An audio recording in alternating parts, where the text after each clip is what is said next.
Hi guys, welcome back to our channel. In this video, I'll show you how to share your Canva presentation. So in order to do that, click on the share option right here, and you actually have a lot of options to share it. You can share it to people on your class, or you can also click on this plus icon right here in order to actually add or put in here some emails that you can actually share this with. Alternatively, you can also just click on this public view link in order to make this actually or share this to people and they won't be able to edit it.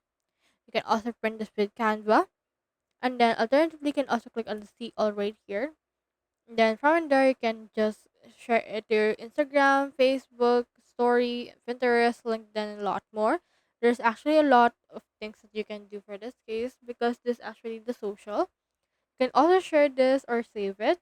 You can also just message it or use or share it using your messaging like Microsoft Teams, email, Facebook Messenger, Snapchat, and a lot more. So there's actually a lot of things that you can do. So that's how you share your Canva presentation. Hope we help.